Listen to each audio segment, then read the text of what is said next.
Yeah, let's do it. You want to do it? Or you just want me to go here? Yeah, let's just do that and we'll video it and we'll send it later. Yeah. Is that cool? Cool. Let's just do it here. Hey, you know what we'll do next week? We'll go live on yours. Let's do it. And then I'll do the video. I'm down.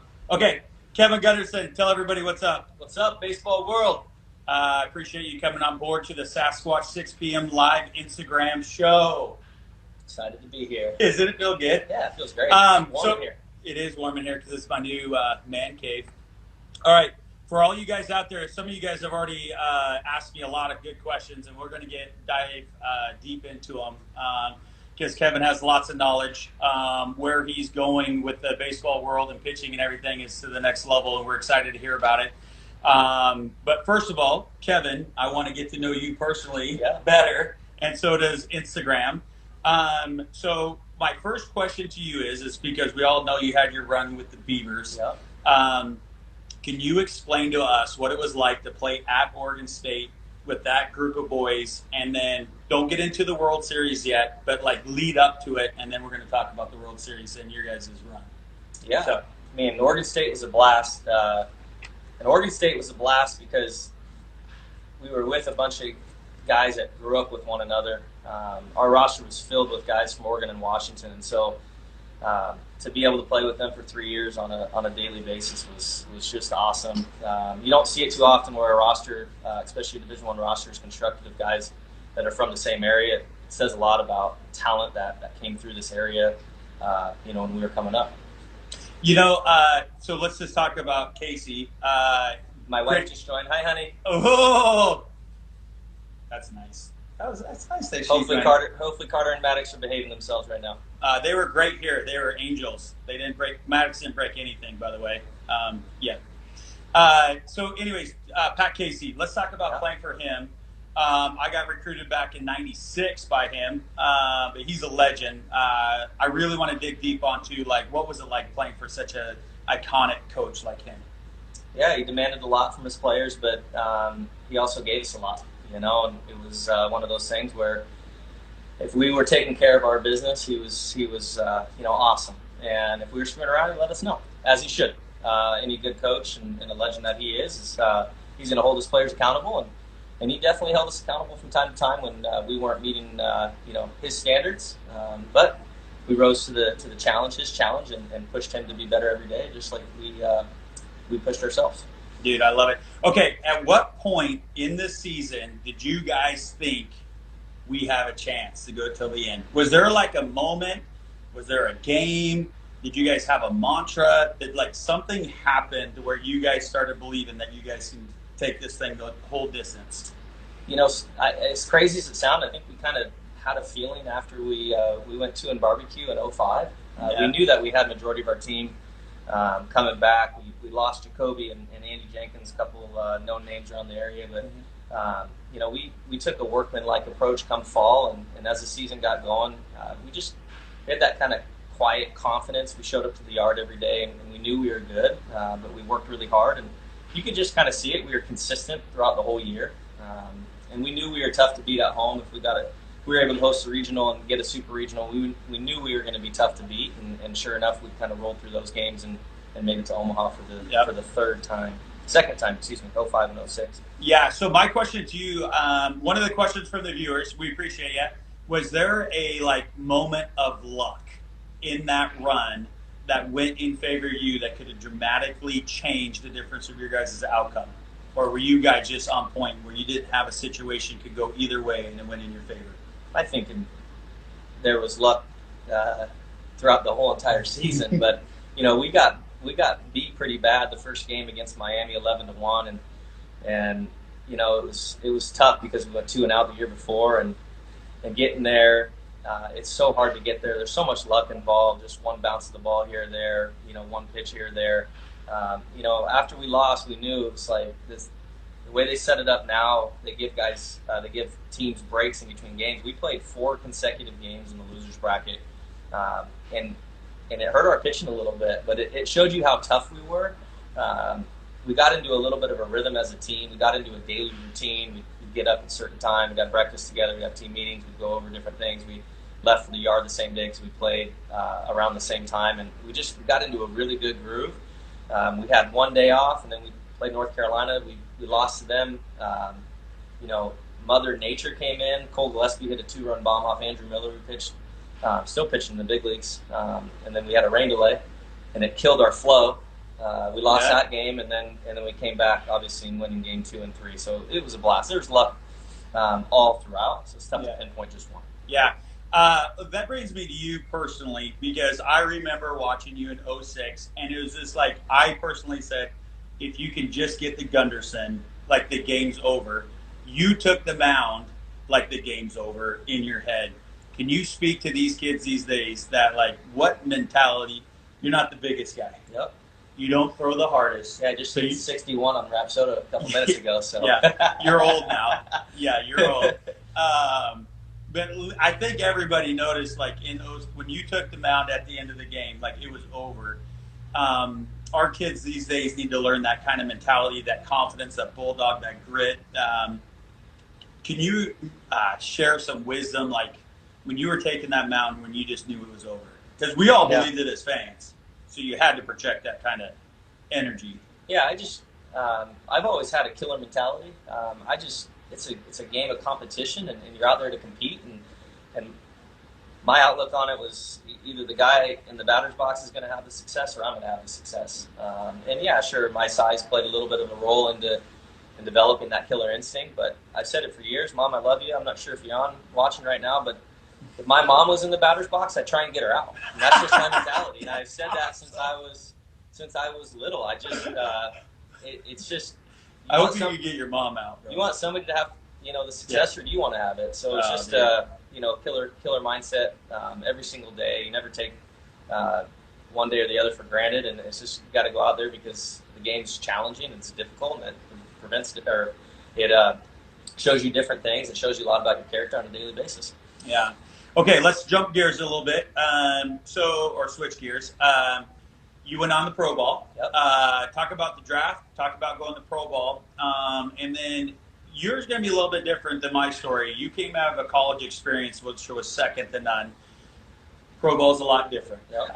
Talk about your first year in Pro Ball and how that went, and how you had to change your whole mindset, because it's not about team anymore. It's about Kevin Gunderson and you moving up through the ranks. Yeah, that was first off, being drafted was incredible.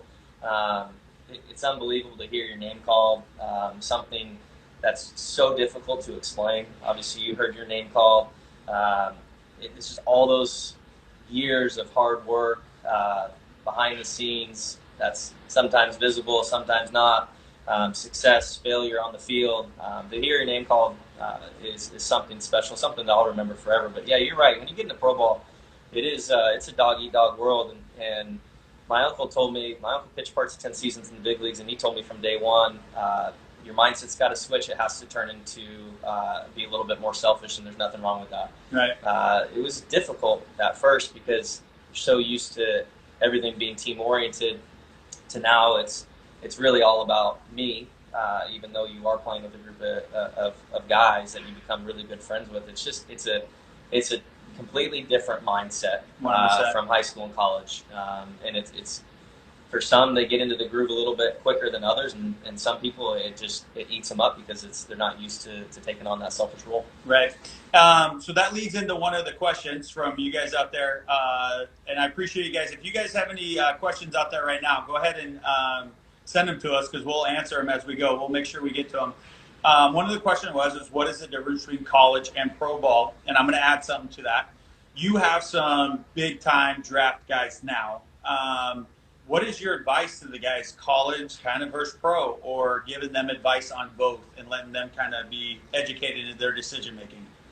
Yeah, when you look at the college game, from my standpoint, I'm in communication with the college coaches, and so I'm under the direction of certain pitch counts that college coaches want from their guys, whether they're coming back in the wintertime in training, whether it's pitch development. So I'm in communication with that coach. When you get to Pro Ball, very few times are you in communication with anybody within that organization, unless if you have somebody that's a top prospect. So I'd say that the college game is, like I said, is definitely more team-oriented, a little bit more communication with the coaches. When you get into Pro Ball, you start talking, I'm preparing this guy for a long season.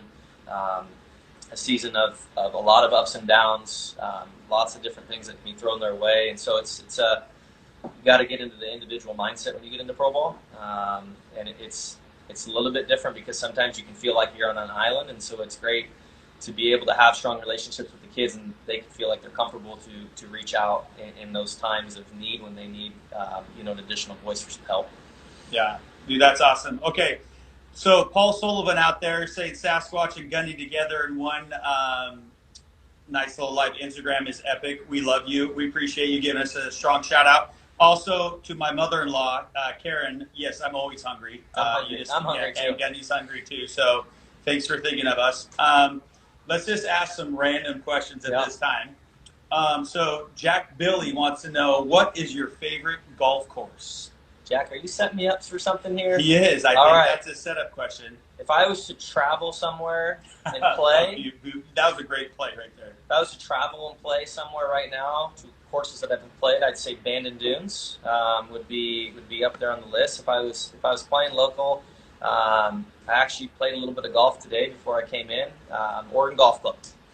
Yeah, baby. Yeah, baby. What do you mean, Jack? Maybe, huh? Yeah, Jack. That's so funny. Okay, one of our viewers wants you to rank these. Okay, you ready? Yeah. Winning the College World Series. Okay. Okay, getting drafted. Okay. AAA ball. Okay. Wedding, getting married. Ooh. Your wife is watching. Yep. And so are your kids, which is the next one, or childbirth and having. Well, I didn't have well, childbirth. You didn't do it. Okay. I was support system. Yeah. All right. Kids. Getting married. College World Series. Drafted. AAA. AAA's last. I didn't make it to the big league, so kind of someone on the end. Yeah. Okay. That was from Garrett Patterson, Unique Showtime, who is watching us, and I can't wait to do an episode with him. That was me. I love it. Yeah. And the three. I didn't want to tell you who it was, but then when the three of us get together, man, now we're gonna have we're gonna cover the whole field. So you got catcher, pitcher, and middle infield. Okay. Here we go. Paley. Oh my gosh, Gundy, would you ever coach softball? Are you guys gonna have any more kids? No, we're done. Oh, I don't know.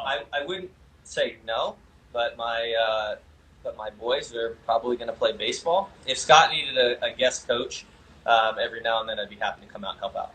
I don't know anything about underhand though. What are you talking about? Your arm slot's almost underhand. Well, yeah, it's a bigger on your ball. slider. Yeah. No, that's awesome. Okay, let's get into what you do now. So you are world-renowned pitching coach and trainer. I think you're the best in the world. First of all, I don't think there's anybody better, and I think people try to take your stuff. So if you're trying to take Gundy's stuff, you're not going to, because you can't deliver it like he does. So, anyways, so now we are getting into the world of analytics, and you just purchased a lot of analytical tools to help our guys get better.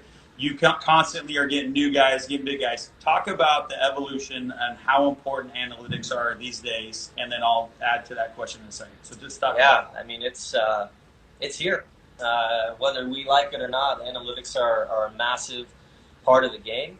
They're relatively new for me. I've been fully entrenched in them for a little while now, and trying to learn as much as I possibly can to be able to deliver everything to my guys in a clear and concise way where they can regurgitate it. But it's here, and it's valuable. There are some things that it shows us. I recently purchased a high speed camera to go with collecting the analytical data, and so we can really connect the real versus feel. And some kids have a hard time distinguishing the difference between the two, and so it's fun, but it can be overwhelming. So there's a healthy balance. I firmly believe you still got to be able to coach. You still got to be able to communicate with kids. You still got to be able to get your fingernails dirty. That's one thing that I love to do, is just be able to go in there and not make things overcomplicated, make it fun. Once they feel it for the first time, they recognize it, and we just hammer home those things. And then we can blend in the tech with it, and then it just really accelerates their growth and development. That's fantastic. So let's talk about spin efficiency, because we won't need to mention anybody, but changed grip, and the spin efficiency went through the roof. And I mean, it was almost a party in here on your reaction. I know you care a lot. You care about your guys. Speak about that. Like what happened there specifically? Grips play a huge role, obviously, in how the ball spins off your hand, and so there's a lot of different ways to grip baseballs. There is no single right way to do it. So I guess some advice that I could give if somebody's coaching out there, or even just trying to improve the quality of their stuff on the mound is experiment with different things. I remember talking to Carson Kelly earlier in the winter about Zach Greinke's curveball, and he said, man, he's been messing with that curveball for 18 years. Mm-hmm. Just constantly playing catch with different grips and discovering different things. And so it's the slightest little grip adjustment, whether it's with your thumb or with your fingers on top of the ball or your ring finger on the side of the ball, can drastically alter the way the ball spins in the air. Mm-hmm. And the slightest little wobble in the baseball or the ball tilts a little bit off axis can affect the way the ball travels to home plate, which gives you guys a better opportunity to crush it. And so our goal is to minimize you guys being able to square up the baseball. I appreciate you considering me one guy that can square up a baseball. Yep. So hey, speaking of that, we're in the pandemic right now, and so you have a couple top guys, but we're going to have to prove their analytics now, and so being able to explain the analytics and also, people are asking for the analytics because that's a tool now that we're using to reach a broader base. They need to see what these guys' numbers are because that's their recruiting right now. Yep. And, and then here, so with that being said, I'm going to give a little plug to Kevin Gunderson because if we put the equipment that Kevin has in front of you and you throw a ball over the Rhapsody and you guys get the analytics, right? Here's the deal. You're going to oh, that's cool. My spin rate is X, right? Or whatnot. The thing is, though, is you got to be able to have someone that can translate it and then make adjustments to you so you can improve your scores. So this was a shameless plug for Kevin Gunderson because that's what he does. He can improve your analytics and help you make adjustments so that basically you have higher scores, which now colleges and even the pro guys, they want. And so that was going to be a thing that you guys need to start understanding what your numbers are, and that's something that Kevin can provide for you guys. So shameless plug. I'm sorry, but I gotta promote you because you're the man. Okay, pandemic right now. We are shut down here at the facility. What are you doing right now during this time? Staying busy. That was one of the questions, Paul Sullivan. I appreciate you asking that. What are you doing right now during the pandemic personally? Yep. And then what should your guys be doing? Yeah, absolutely. I'm getting some good family time. We have a unique line of business where we work a lot of nights during the week, and so the time with our kids can be limited from time to time. It's definitely a unique way to make a living. It's something that I love. My wife and I have created a really good balance, but it's been fun to be around them almost the entire day. Sometimes there's some good days, sometimes there's some bad days. Not with Maddox. Got 5 and 8-year-old at home, so it can be a little chaotic, but trying to get some quality family time, is something that I've been really trying to take advantage of. I think it's easy to get into a groove here and working with other kids, and then sometimes you look back and you're like, man, I gotta get a little bit more with my family. So it's been 100%. It's been great for me too. My boys are here right now. Yep. So I've been trying to bring the boys to the facility and let them run around and get some energy out. So Maddox is I don't have TikTok, but my youngest is going viral on TikTok right now with a blindfolded first try bottle flip yesterday. So take a look at Scott's Sasquatch. It's gone through the roof. Okay, so that leads. So what do you want your guys right now? Your pitchers, you can't see them. Yep. What should they be doing at home? I mean, at the very least, if guys can play catch 3 to 5 days a week, up to 6 days a week, then we're good. It's tough. You got to have the equipment. Sometimes you got to have a little bit of space. Just playing catch into a net that's 10 feet in front of you on a consistent basis. Adding in a little bit of a leg lift, like you're doing a delivery, mock delivery. Something to keep the body going. There's nothing worse than atrophy where you just sit around and play video games all day and do nothing. That doesn't mean that you need. Ideally, if you could throw a bullpen 1 or 2 days a week, that would be ideal. Unfortunately, not everyone has the resources at home to be able to do that. Mm-hmm. And so, bare minimum, play light catch or various intensities throughout the week. Best case scenario would be to get on the mound at least 1, maybe 2 days a week in a bullpen setting. That's fantastic. And that kind of leads into my next little segment I want to do, arm care. Yep. You are like, when I get to watch your boys come in and they go about their business, I mean, they're not even picking up a baseball for a while because they have so much to do before that. Yep. Talk about that. I want you to talk about your arm care, and then I really want you to talk about your collab with Kent over at Roke. Yep. And how you guys together are really trying to change the game. Because you're right, kids go up from video games to trying to throw 90, and that just doesn't work anymore. Yeah, the pre-throwing prep work that we do varies from guy to guy, but it's something that we do every single time they come in. It's mandatory, you have to do it. It's one of the reasons why I like doing group training, because you lot out enough time, give guys different things that they can do, and ultimately what they do is they find what their body's like the best. There isn't one specific thing that each guy does. Like, it's not a cookie cutter approach where we all do the same exact thing. Mm-hmm. Some guys like specific things that they like to do pre-throwing, but it's mandatory when you come into this facility, or you're training with us in general, that you have to get your body prepped for the ability to throw a baseball. And it's high intent. There's a lot of violence that goes into it. There's a lot of torque that's put on the body. And so we do a lot of different things. We manual therapy, we foam roll, we use a lacrosse ball, we'll jump rope, we'll do stuff with TheraBands, which is just a stretchy little tube. We use Jaeger bands. Jaeger Sports just shipped me 5 new J-bands today. Showed up on my doorstep when I got home. They were used just a little bit ago. And so that's baseball routine. There's different arm circles, different activation stuff that we do. And then there's post-throwing work where guys will take care of stuff afterwards. And there's hundreds of different things that they can do. And ultimately, I like to give guys freedom to find what works best for them. And then we hammer that home. And hopefully they stay healthy. Oh, absolutely. And then give a little shout out to Kent over there at Rogue. You guys you've put on a lot of events here together. When this thing lifts, are you guys going to be planning on doing more of that? And then why the collab with Kent? Like, why him? Yeah, absolutely. Kent, hopefully you're watching. What's up, man? Kent Morimatsu, Rogue Performance Therapy. Just game changers, complete game changers, and just body health and strength and fitness. Steven, Efo, Alex Molden, the whole crew over there, they're amazing. I got to know Kent back when I was playing. He was working over at the Core PT, did some stuff with him, loved it. Now all of a sudden we started to connect and sat down and tried to put our minds together and how we can do some things together to benefit the world. And so we've done 3 pitching clinics. I think they're phenomenal.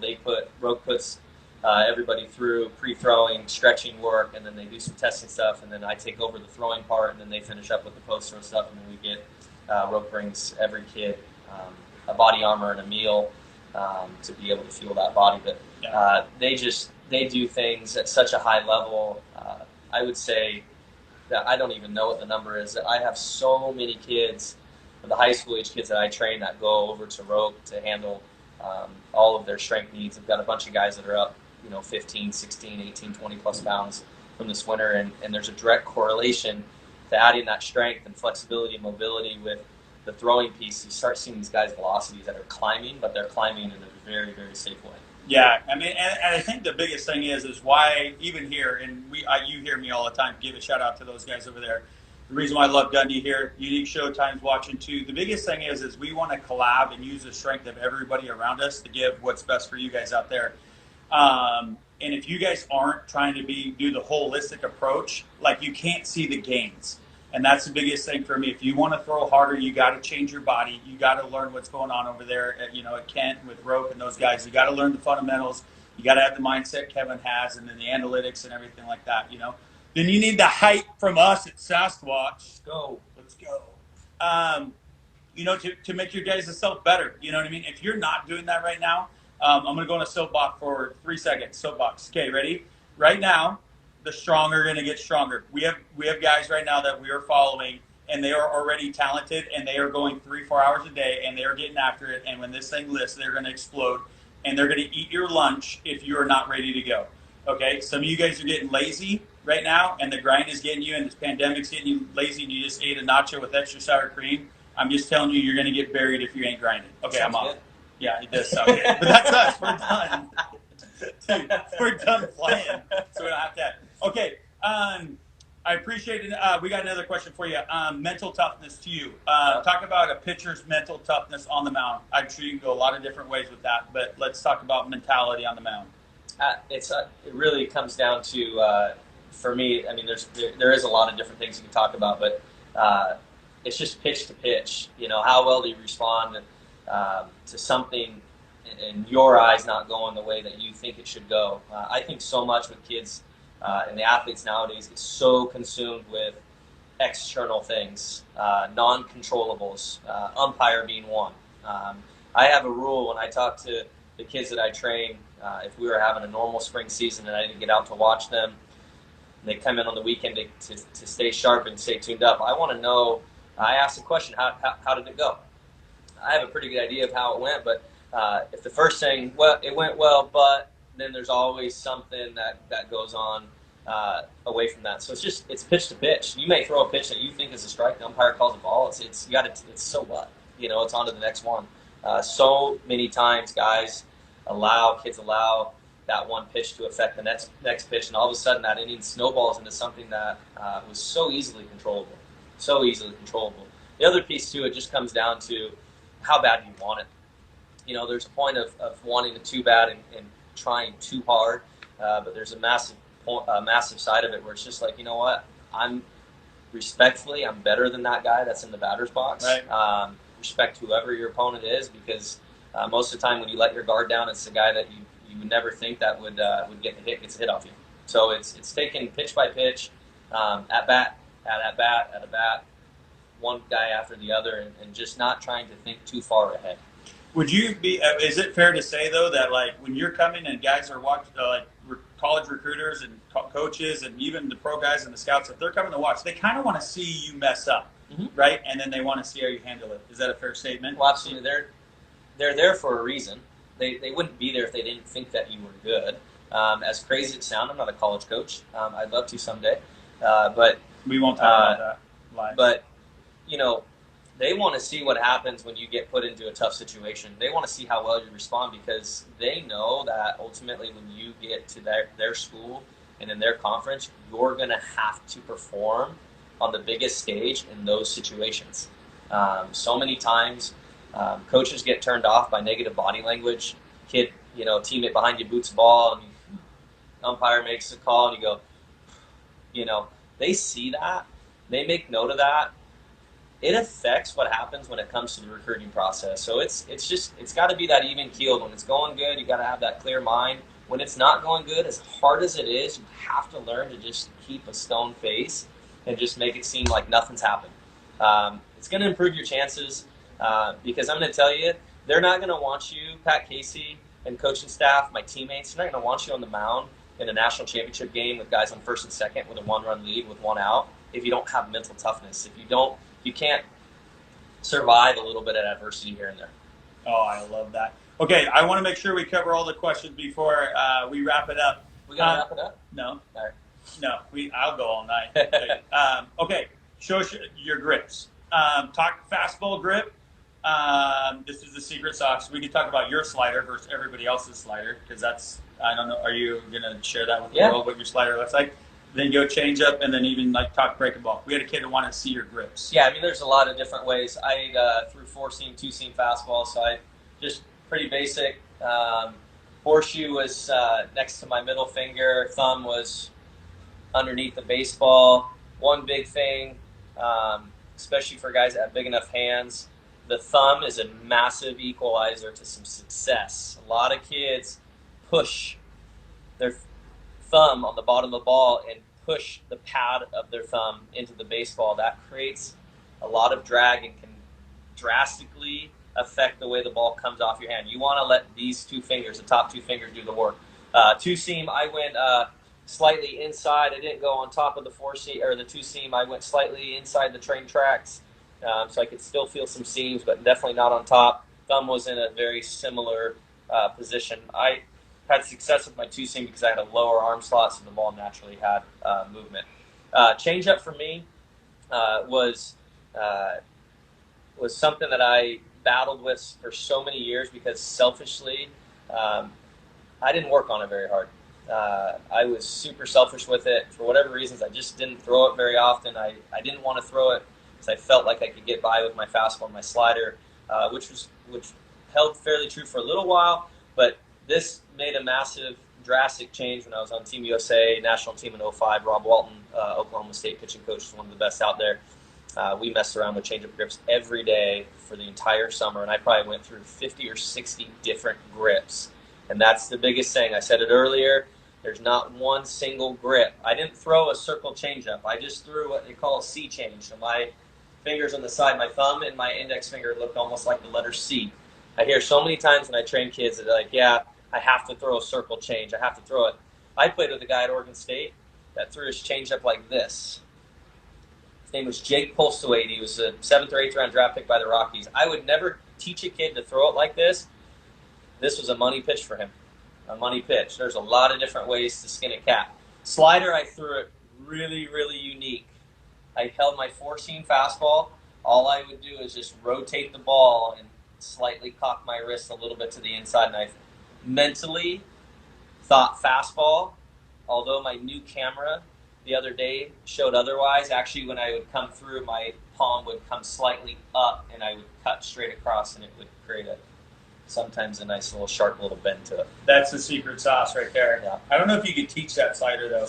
I mean, you have to try. have a low slot. I couldn't teach Nick or Dylan. We call that also a dirty slot. Like, got to be down and dirty. Hey, Calvin Gregory, it's your right-handed right now, so he's trying to be Mr. Funny Guy. Calvin, if you do overlays, bud, I saw your overlay the other day. Thanks for tagging me on Instagram. Make sure you keep the camera in the same spot. But it looked good. Yeah, and shout out to Diamond Sports where Calvin plays because we love you guys over there too. And I know Jose's probably watching us wondering what we're doing over here because they like to follow us, see what we're doing. Yeah. Always chasing somebody, Jose. I see you. Okay, now here is a couple things for you, Gundy. Childhood, player that you followed or wanted to be like or grew up idolizing. Who would it be? Ken Griffey Jr. Really? Yeah. Did you want to be a hitter? I can hit. You still can hit. I feel like I'm going to pull the back muscle amount every of time I leverage. swing. I mean, you and Griffey's swing are they're similar. No, not at all. You're just a little bit shorter. I have his bat. Does that count? Yeah, that absolutely counts. 100%. My uncle played with him in Seattle. He also hit a bomb off my uncle when my uncle was pitching in Texas. In the Kingdom. We were at that game. Gosh, it went a long way. Sorry, Uncle Lee, but it did. We've given up our fair share of bombs, but I just love Ken Griffey Jr. Pitchers, nowhere near size, but Randy Johnson, Pedro Martinez, Greg Maddux, some of those guys, fun to watch. Oh, dude, that's awesome. I want to talk about somebody though too. You have a very highly ranked guy. Mick Abel. PBR has him in the top 10, so does MLB. MLB came out with a thing, you can buy Mick right now for $3. You get $15 to spend. He's in the $3 range. Perfect. I told him I'd buy 5 Mick Abels, and so, that'd give me $15. Yeah. And then my return investment on Mick would basically be if you bought Amazon in '96. That's how much the stock and how much I'd make on Mick if I had 5 Micks, because he's legit. Perfect. Just talk about the upcoming draft. It's a little bit weird with the pandemic. Talk about Mick. You guys have been grinding over the years. And just where he was and what he's doing, and then our preparation, just everything going on now with him. Yeah, it's been fun. I had the pleasure to train him since he was 14 years old. We've been through everything together, and I think the biggest thing, it's been a fun process to go through with him, answering questions from major league teams about him. I think the biggest thing is there's a two-way trust. I trust him 100%. I firmly believe he trusts me 100%. We just have a really good working relationship where we can carry on solid, in-depth conversations where no one takes any offense to anything. Right. We've gone through a lot over the years. We've really I've gotten this question a lot, probably 50 plus times. What is the secret to his success? Well, number one, it's Mick Abel. It's nothing to do with Kevin Gunderson. Well, I think Dagny, his mom, gave birth to a kid who could throw like Yeah, 90 out of the absolutely. womb. Absolutely. I think he threw his binky at like 86. Through the door. Yeah. We'll have to ask Dagny if that's true. Yeah. But Neil had nothing to do with it. Even though I know Neil was he was recruited too. He's a big time player. Yeah. That's Nick's dad. So aside from just his ability to throw a baseball at a very, very high level, the one thing that we've done is we've found the things that work really well for him, and as crazy as it may sound to some, they're very simple things, and we just hammer home the simple things day in and day out. And for some, it may seem boring, but it never allows his mind to get overcomplicated. And I feel like so much nowadays is we got to do this, we got to do this. Oh, let's just try this, and maybe to sound smart or to not sound smart. Like, I could care less. Like, the stuff that we do, the stuff that Mick does, a lot of kids can do. It's really simple. It's accelerated his growth. When things pop up, we make quick, easy adjustments. He knows his body so well. He understands where he's going, what he's doing. It's been a fun process because he was a baby draft when we first started working. He was all over the place and trying to find that healthy balance. That's an understatement. And it's taken a little bit of time. A lot of people, his freshman year, I believe he had more walks and strikeouts, and everybody's freaking out. You got this high-powered arm that can't throw strikes, and there was not one of us freaked out. I knew it was going to come.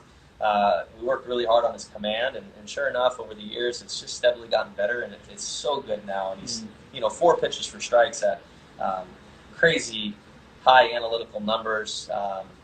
Major league average, above average stuff in the big leagues right now. It's just been a fun process, but for younger kids at home,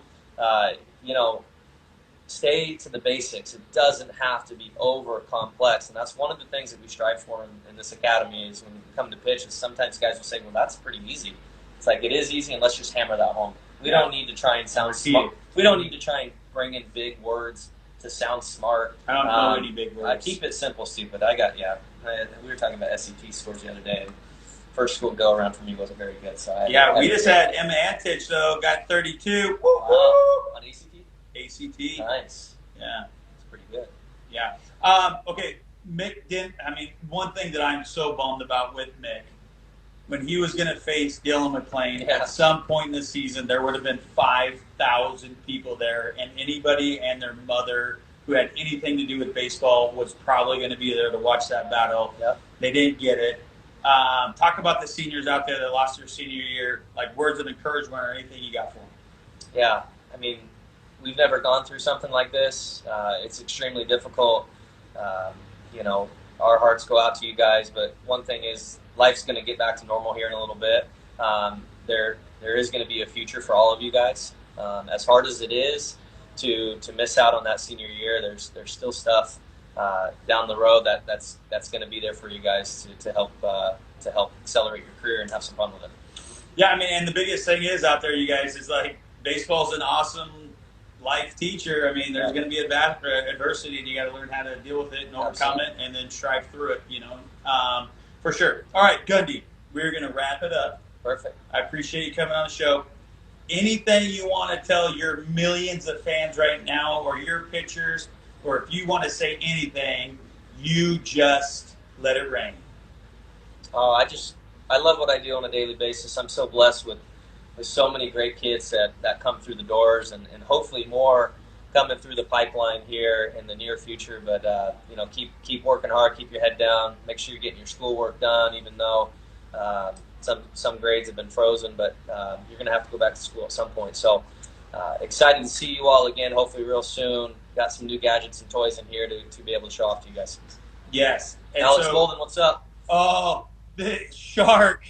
Hey, we're chasing you, bro. Alex Molden. Yeah, both of us, we're coming after you because you're at the top. Hey, you better not get caught sleeping, bro, because we're coming. We're trying to elevate our game to get near yours. That's our goal here. Okay, for you guys that are watching and everybody that are going to watch it on YouTube, make sure you guys go to Sasquatch Built Athletes on YouTube. Subscribe, because that's what I need you to do for me. Okay, you need to like our page. Gundy, okay, you need to go to Gunderson Baseball, like his page.